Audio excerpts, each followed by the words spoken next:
This is beginning. We've got one dead guy, not three. No motive.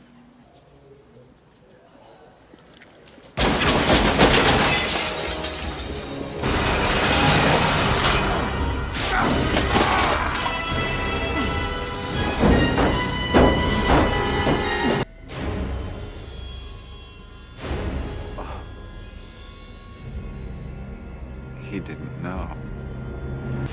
Oh, God! Oh, God! Oh!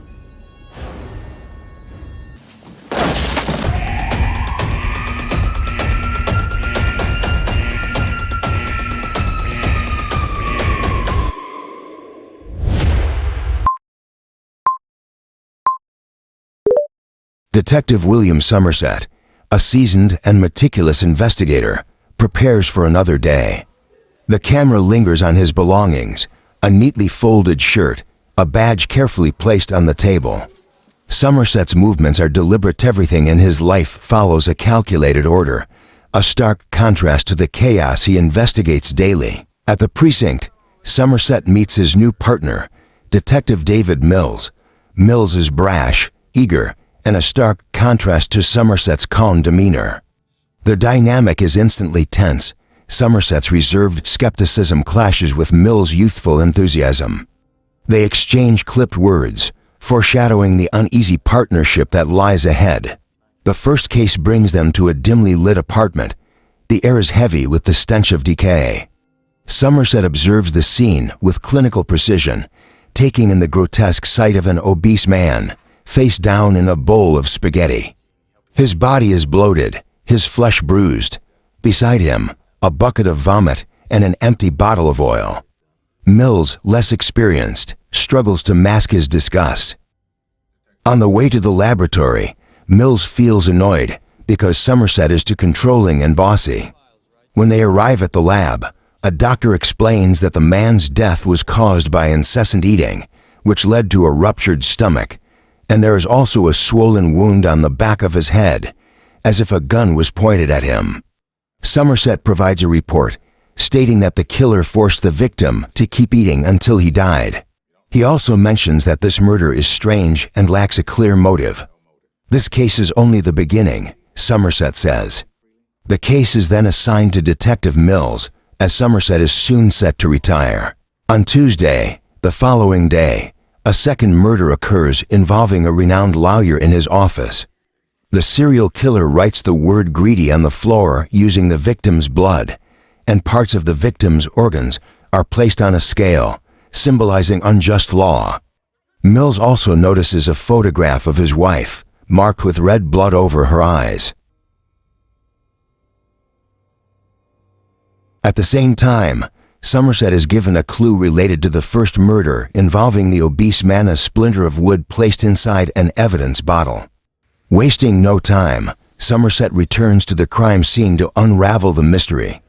He discovers that the splinter comes from a wooden floorboard shifted under a refrigerator. Somerset moves the fridge and uncovers a note, along with the word gluttony scrawled on the wall.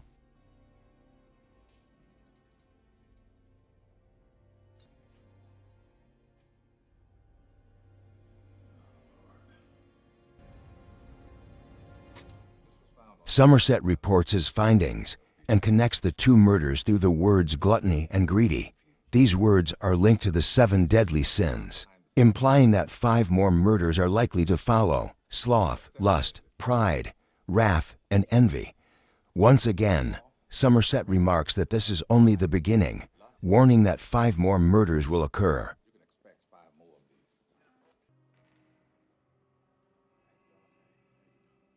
Unable to shake the foreboding sense of connection, Somerset dives into research. In the quiet solitude of the library, surrounded by towering shelves of books, he pores over texts about the 7 deadly sins. The faint sound of rain echoes through the scene as Somerset meticulously highlights passages. The pieces of the puzzle begin to form in his mind, though the full picture remains elusive. After finding some reference clues, he placed them on Detective Mills' desk. The next day, on Wednesday, Detective Mills moved offices and took the same room as Detective Sommerset. Suddenly, someone called Mills on his office phone, and it turned out to be the serial killer. However, unfortunately, the story wasn't that fast. It was actually Mills' wife who wanted to invite Sommerset for dinner at their house.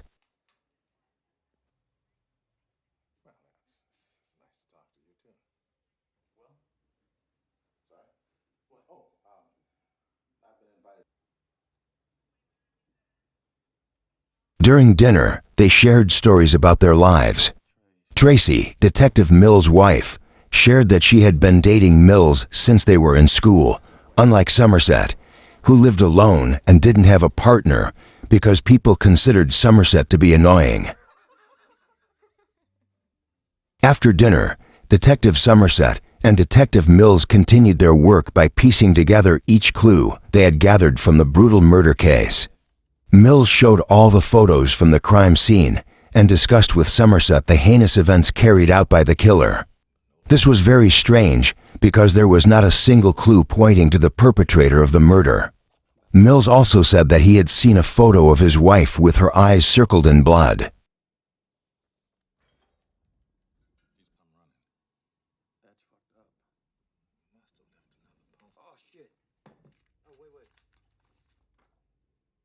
Without wasting any time, they both went straight to the lawyer's wife's house. They asked several questions that might provide clues about the brutal murder of her husband. However, because she was still mourning, the lawyer's wife cried and didn't provide any clues. But suddenly, she realized that the painting in the photo of the crime scene was upside down. Sommerset and Mills went to the office where the brutal murder took place. They carefully examined the upside-down painting.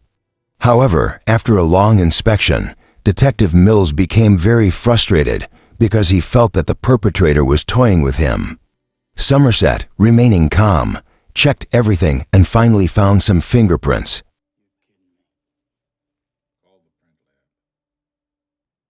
After finally finding the fingerprints that could be a major clue in the case, they took the sample to the lab for examination.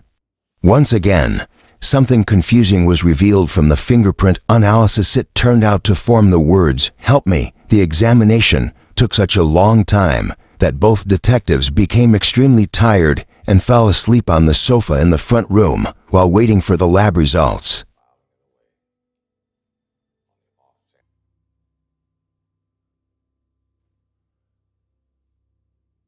On Thursday, the lab results were ready, and Sommerset and Mills immediately woke up to learn the findings. The results pointed to a suspect who was a former convict due to a drug case and many other criminal cases. Without hesitation, the police quickly deployed all their forces to visit the place where the suspected murderer lived. However, Detective Sommerset and Detective Mills felt unsure that he was the culprit because something seemed off. Yeah, but no, I never took a bullet, but pulled my gun once, shot it once. Really? The fucker just opened fire on us. One cop got hit in the arm. Upon arriving at the place where the killer lived, all the police, fully equipped with weapons, immediately entered the suspect's residence. They, along with Sommerset and Mills, conducted a thorough search of every room in the building. When they entered a mysterious, dark, and chaotic room, the police finally found the suspected killer, who appeared to be a corpse that had been dead for a long time. There! Morning, sweetheart. Get up now, motherfucker. They found him in a very inhuman state, accompanied by scribbles on the wall that read sloth. This was very strange, and it seemed that this led to the next murder, where the suspected killer turned out to be a victim of murder. However, something very shocking happened when the victim suddenly moved, and it turned out he was still alive, though in a very, very bad condition. It was dated 3 days ago. This must be the first one. You got what you deserved. He's alive! He's alive! Excuse me? Hey, what are you doing? Close crime scene. Get the fuck out. The doctor said that he had been forcibly injected with illegal drugs, with his hands tied, and that antibiotics had been administered to keep the victim alive. Truly heinous, right? In that incident, the detectives found photos of the victim, from the first day he was tortured to the day he was found by the police.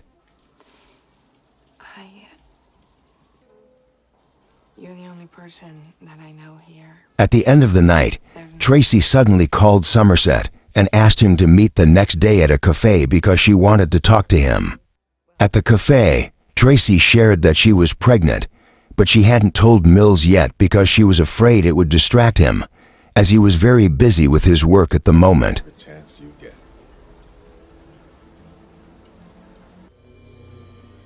Of the brutal murders, Somerset wrote down the 7 deadly sins that had become the focus of these mysterious killings. Carefully, Somerset thought calmly, devised a strategy, and tried to understand the true intent of the serial killer.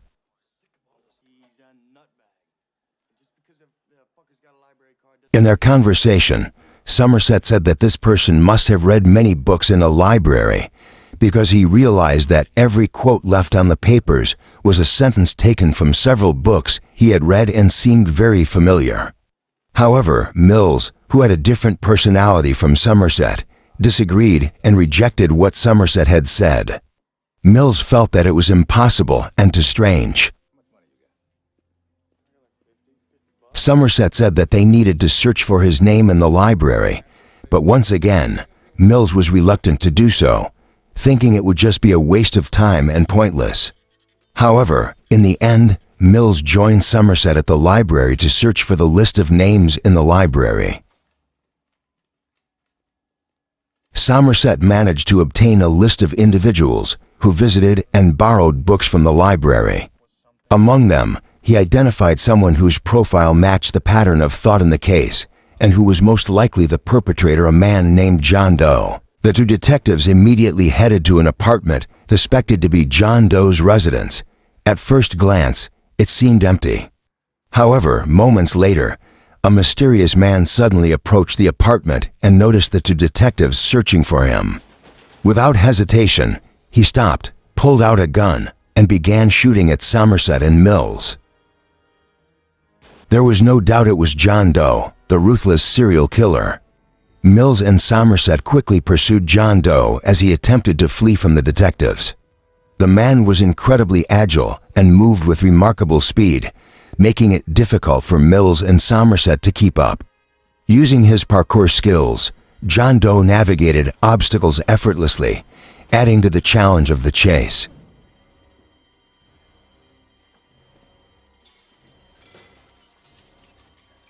When Mills jumped from a considerable height, he landed awkwardly, hitting his arm on a pile of trash. Despite the cushioning, his arm was still injured. Meanwhile, Somerset, being older, chose a more cautious approach, taking the stairs carefully as he continued the pursuit.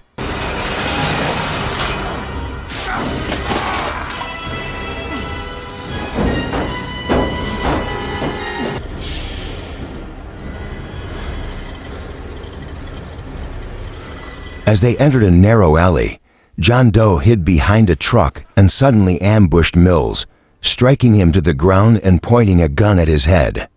However, moments later, Somerset arrived just in time, forcing John Doe to retreat and flee the scene. Somerset was deeply worried about Mills' condition, which was quite serious. Had he arrived a moment later, Mills might have lost his life.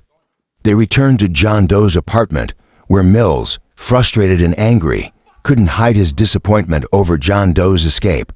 Somerset, however, tried to calm him down, advising patience and suggesting they wait for the team before searching John Doe's apartment. However, Mills, overwhelmed with frustration and impatience, forcefully kicked the door open and entered John Doe's apartment without hesitation. He began searching the room and discovered several pieces of evidence that directly linked John Doe to the gruesome murders he had committed. Inside the apartment, Mills found a variety of drugs used to torture a victim who was a drug addict. Previously tied up and brutally tormented by John Doe, he also uncovered photographs of murder victims, along with several other photos suspected to be of John Doe's future targets. As Mills continued examining the room, he was shocked to discover a photograph of himself taken by the mysterious photographer who had appeared at a previous murder scene. John Doe was an exceptionally intelligent individual with a vast collection of books that, if read entirely, would require 100 people reading continuously for a month. He was deeply fanatic about certain radical ideologies, which became the driving force behind his murders. His actions were meticulously planned to symbolize the concept of the 7 deadly sins. Suddenly, the sound of a ringing phone broke the silence. Mills quickly answered, only to find that it was John Doe on the other end. Speaking with a disturbingly calm tone, John Doe expressed his admiration for the 2 detectives, praising them for finding him so quickly. He admitted he hadn't expected them to track him down this fast. The following day, on Saturday, Somerset and Mills went to a club suspected to be the site of John Doe's next murder. The intended victim was a sex worker at the establishment. As they feared, the woman was already dead when they arrived, brutally killed. A man at the scene, visibly traumatized, confessed that John Doe had forced him to commit the act using a horrifying and sadistic device. Mills and Somerset interrogated the club owner and the man who had been coerced by John Doe in this gruesome murder. The club owner claimed not to know or recognize John Doe, explaining that the sheer number of patrons coming and going made it impossible to remember everyone. Meanwhile, the other man, visibly shaken and traumatized, recounted the horrifying ordeal. He described how John Doe had forced him to use a knife-edged device strapped to his genitals, turning what should have been an intimate act into a terrifying and deadly event. The man's overwhelming fear and guilt were palpable as he relived the nightmare.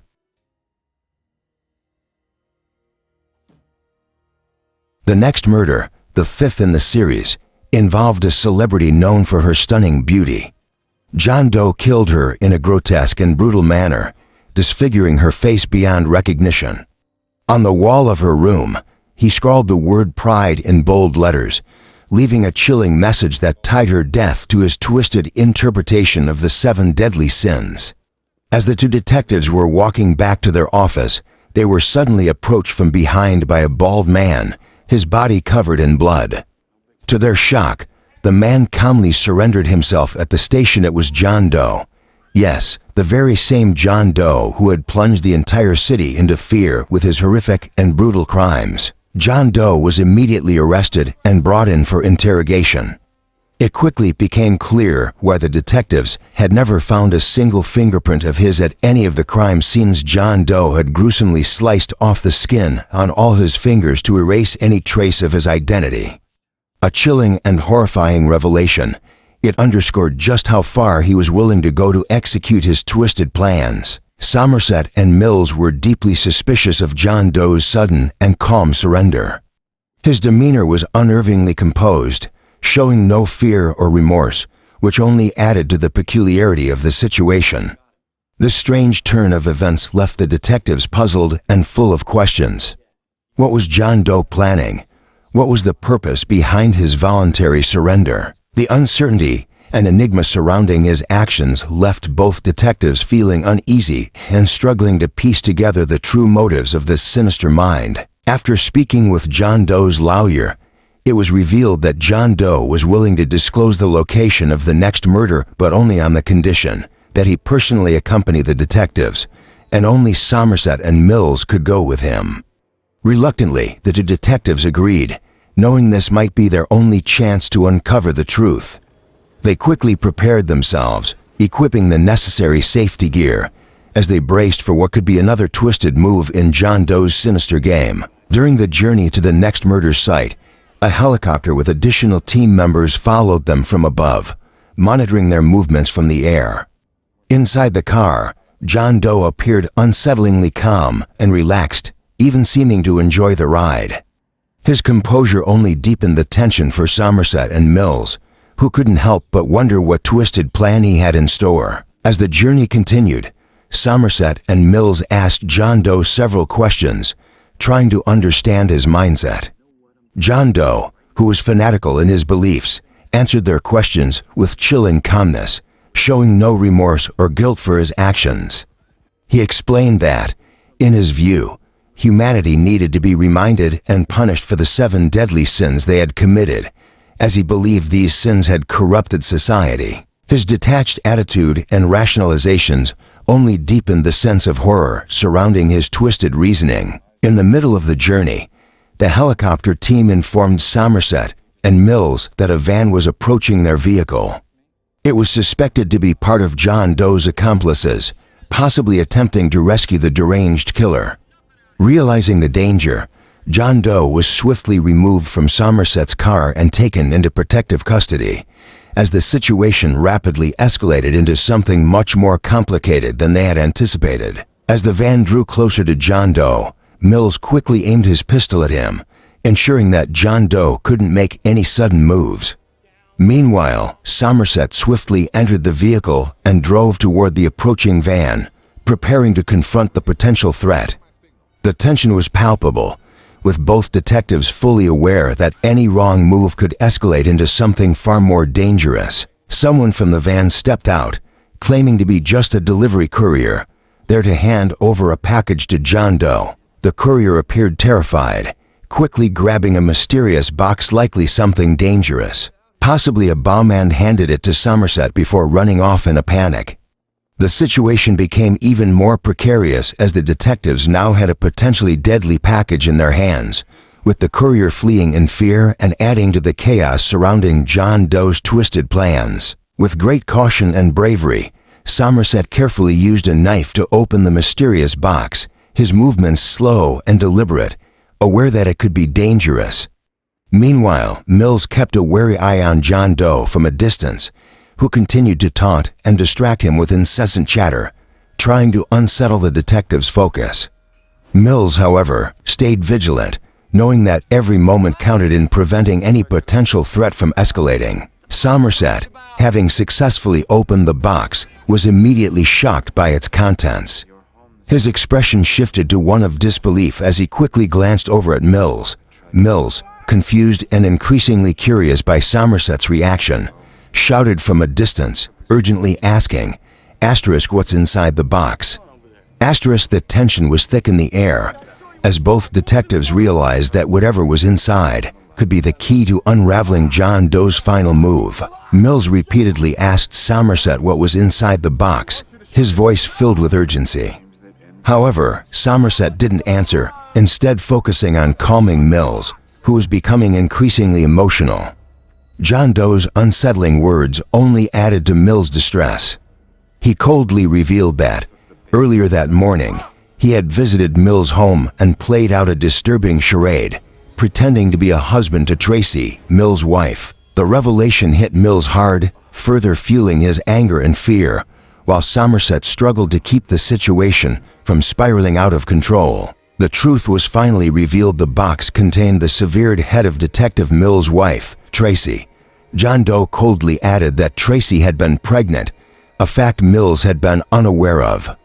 This revelation hit Mills like a ton of bricks, shattering him emotionally. The gravity of the situation reached its peak, and Somerset desperately tried to calm Mills, but he couldn't bring himself to tell Mills the full truth in that moment, knowing how devastating it would be. The detectives were now trapped in John Doe's final, twisted game, with Mills' grief and rage threatening to overwhelm him. Somerset tried to reason with Mills, telling him that if he killed John Doe, it would complete the killer's twisted plan based on the 7 deadly sins. John Doe had orchestrated every murder to represent one of the sins, and Mills would fulfill the sin of wrath if he gave in to his anger. Yet, consumed by grief and rage, Mills couldn't hold back any longer.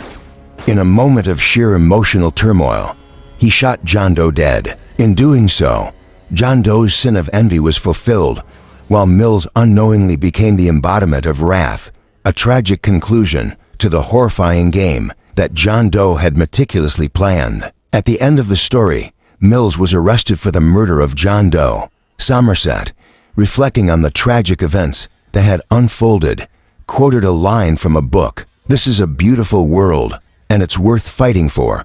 However, Somerset didn't quite agree with the first part of the quote. Instead, he felt that the world is not beautiful, but it is still worth fighting for. This darker, more cynical view captured Somerset's disillusionment with the world, yet also his unwavering commitment to continue fighting for what's right, even in the face of immense tragedy. In this story, we are reminded not to become too fanatical about anything, as extreme fanaticism can blind us to what is right and wrong. Don't forget to like and subscribe if you enjoyed this video, and stay tuned for the next breakdown of a movie story. See you next time.